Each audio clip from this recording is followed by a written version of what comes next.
Don't take Armageddon from me. In any event, we'll go back to tech here as we round things out. Radoslav says, Ben and Andrew, I was touching sand in August, and now I'm catching up on the articles and podcasts from the past few weeks. Paradigm Shifts and the Winner's Curse is one of my favorite thread connecting articles in a while, but one company missing from that discussion was Microsoft. They felt like the big winners around the ChatGPT launch, and they had the first big LLM-powered features, Copilot and Bing/Sydney. They were and still are the exclusive OpenAI partner.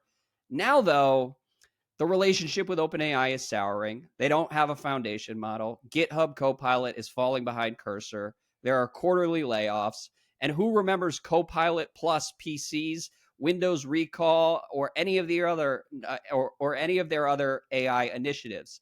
Only Azure seems to be working because of NVIDIA chips and exclusivity for OpenAI models. There are still amazing businesses with a diverse portfolio of products. Office/Teams, Azure, GitHub, and LinkedIn is not going anywhere. Plus, of everyone in big tech, they have the least regulation scrutiny currently. But still, it seems like they're losing ground in the AI wars. What do you guys think? So, Ben, do you have any takes on Microsoft? Well, if you enjoyed our sort of thread connecting articles, Radoslav, I actually did address Microsoft a bit in tech philosophy and AI opportunity. I was getting a little philosophical over the summer, clearly. And I think we might have talked about it on Sharp Tech, where in that article I had a 2x2 of tech philosophy versus business opportunity, and why that may be optimistic, say, about Meta, and where sort of OpenAI was there versus Anthropic and Google, like how Google's philosophy pushed them towards AI, even if the business opportunities seemed threatening. And the company that Apple was on there, where it didn't really fit their philosophy, and it's not really clear what the business opportunity is.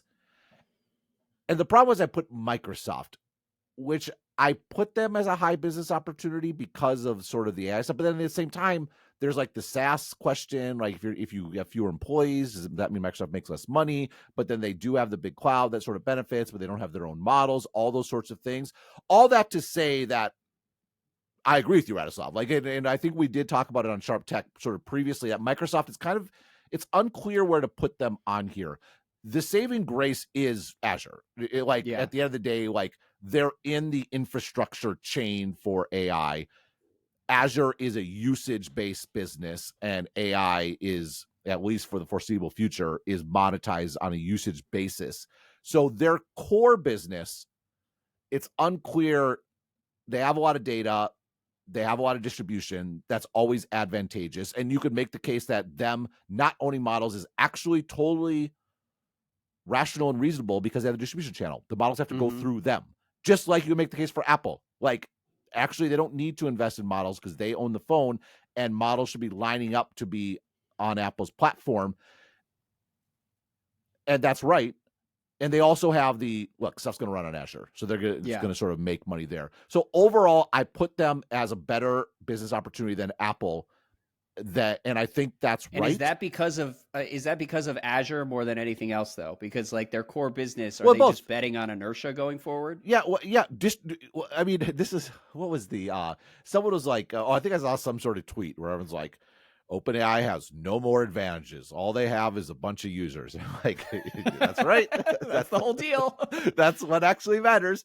Microsoft is like the aggregator of the enterprise. Like, everyone uses Microsoft for something, and they fight on like some super heavy duty deals. And so it's a problem because Microsoft pioneered the whole seat subscription model. Like, where Steve Ballmer deserves a lot of credit, despite all the dumb stuff he did. Like, he's basically he was the head of the organization that established enterprise agreements. This idea that you're not going to pay for box versions of software. Just every employee pays a set amount every month and you'll be updated all the time. And they were doing that before the cloud. It was packaged software, but it was paid on a subscription basis. I didn't know that was Ballmer. I thought that was Satya. That model worked so well that Ballmer this is back in the 90s. Tree planting scandal in the NBA. No. This is why Ballmer deserves, like, again, I was first in line to criticize him. I love Steve Ballmer. He helped get Trajectory off the ground because I could write so many articles about how dumb he was, Yep. the stuff he was doing. But he does deserve a lot of credit. He was very good at sales. He was very good at establishing the most important business model in enterprise software, which is subscriptions. Like that, Microsoft basically did that. And that model is under threat by AI because its subscriptions are based on the number of employees that you have. And if AI is reducing the number of employees that you need and you're charging based on outcomes, you can see that's very attractive to businesses. It's going to be a hard pivot for all the subscription organizations to do so. So on one hand, the distribution advantage is real. On the other hand, there is business model threat. But even if there is business model threat, they have this whole other part of the business that is going to benefit along the way. Okay. So you're not as concerned as Radislav appears to be about Microsoft's future. And I think it's fair to not say they're a clear, obvious winner. Like it's valid to point out issues, but I am less concerned about them than like say Apple. Yes. Okay. There you go. Well, we'll keep it moving. Try to hit as many mailbag questions as we can. Kevin and by the way, says, lots of other SaaS companies, right? They're all threatened by this for just the fundamental business problem. Like they're, at least Microsoft has Azure backing it up, which is monetized by usage. Okay, well, then we'll go to a SaaS question here. Matt says, Ben and Andrew, I have a broad belief that large software providers are more likely to benefit from integrating AI than they are to be displaced by it. This crystallized for me when I heard you revisit Netflix versus legacy media companies on a recent podcast. Traditional media companies rushed to build their own streaming platforms, but underestimated both the difficulty of building great software and, more importantly, the challenge of acquiring and retaining customers at scale. It seems to me that a similar dynamic could apply to incumbents like Adobe and Salesforce. Markets appear to be treating them as vulnerable to AI disruption, but I wonder if the opposite is true. Yes, AI is making programming faster and more accessible, but it's a much higher bar to build a company that solves specific customer problems, integrates seamlessly into workflows, and maintains the commercial infrastructure to support it. Adobe and Salesforce already have those assets in place, and now they can integrate AI into entrenched products, making them more efficient and valuable to their customers. So what do you think? Is this dynamic something you see shaping the broader enterprise software landscape? What do you think, Ben? What do you think that I think? I think that you agree with Matt's point, but would reiterate the concern about seat licenses. Yes, no, I by and large, this is exactly where I fall down. Like my whole governing thing is demand matters, right? Like and demand distribution is an aspect, is like the enterprise version of demand. Like an underrated moat. This idea that companies are going to like vibe code like a travel expense flow that just makes so much more sense and then maintain it and all, it's ridiculous. Like there's a lot of stuff you outsource because it's not your core competency. You don't want to deal with maintenance. You don't want to be on an ongoing basis. Like I think one of the strengths of American business, I think it's definitely an American thing. Relatively speaking, it actually ties to like one of my life philosophies, which is you should double down on your strengths. Like don't ameliorate your weaknesses. Like they shouldn't try to like cripple you, but you should not be spending time trying to get good at something you're bad at. You should get really good at what you're naturally capable of, then join an organization. Well, they'll take care of the other problems. Or if you're successful, hire someone to do that stuff for you, because you're going to get so much more return from doubling down on your strengths than like no one hires you because you covered over your weaknesses at a sufficiently high value. That's not where your value sort of comes from. And I think one of the strengths of American business is this is how that this sense is, I think, much stronger. Where just like hire an expense, are you paying too much for it? Probably. But the money, the opportunity cost of doing that and maintaining it is high and detracts from you pushing and accentuating whatever sort of advantage you have. I remember I went to Europe a couple years ago, and you go to like a museum and everyone has these bespoke ticket selling apparatuses. And I'm like, Mhm. I kind of am sympathetic to where GDPR and stuff like this comes from, because every single entity is like trying to You're collect my trusting them with data. all sorts of data. Yeah, Yeah. they're stuck in like the 2000s, must get data. And so, whereas you in the US, no one does that anymore. Everyone, you just hire a SaaS company to do that for you. Yeah. They're much better at it. It's going to work better. It's going to be a better customer experience. And you don't want that data anyway. What are you going to do with it? Right. And Mhm. I just think in general, there's this sort of like willingness to outsource and let other stuff do the stuff you're not good at. Now, you could take this too far. Maybe outsourcing all our manufacturing to China, that accentuated US strengths in design and sales and all those sorts of things, because we weren't spending money on that. Maybe there is some long-term risk associated with that, which is certainly worth considering. But by and large, I'm skeptical about this wide-scale replacement sort of these services. Now, Yeah. it might happen in some areas. It's going to be sector by sector, workflow by workflow, where it will happen. But there is a long running. It's like my joke about the person that's like, all ChatGPT has is a billion users. I'm like, yeah. It's like all these enterprise companies is 30-year track record of working with companies and large sales organizations that are Right. like Well, and I doing this. think a It's like, different way to formulate what Matt is asking there is like, and I'm not an expert in the enterprise software space, but the dominant incumbents like Adobe and Salesforce are not dominant strictly because of software. They're dominant because of their ability to work with customers, integrate seamlessly into workflows, maintain the commercial infrastructure. Like, there's a lot more to it than just the raw software that might be able to be approximated by AI somewhere in the next 5 to 10 years. But there's like, probably a they're bit too where still the entrenched.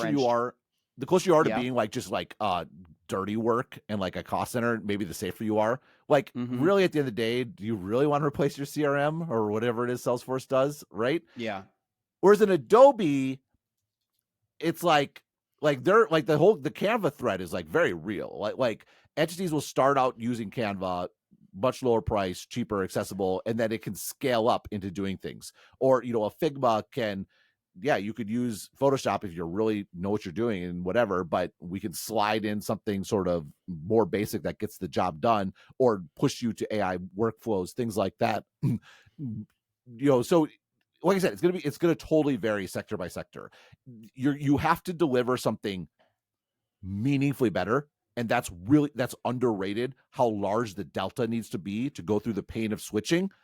Right. But there's a bit where companies that are, I suspect customers will go for solutions that are better when that product is contributing to their differentiation, because that's the whole focus.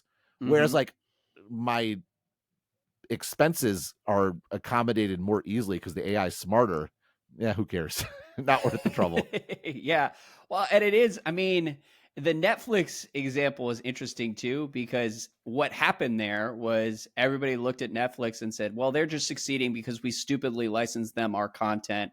We can make this software and we'll make all the money that Netflix is currently making. We'll get the valuations that Netflix is currently getting. And we're now like 15 years on from that impulse, and the software on Netflix is still worlds better than the software on any of these other platforms. So just making software that can compete is also more difficult than I think is given credit for when people say, well, AI is going to be able to disrupt this whole software ecosystem in the next 4 or 5 years. I mean, maybe I'm wrong there, but I feel like there's more of an art to engineering at that level than some of the doomsayers acknowledge.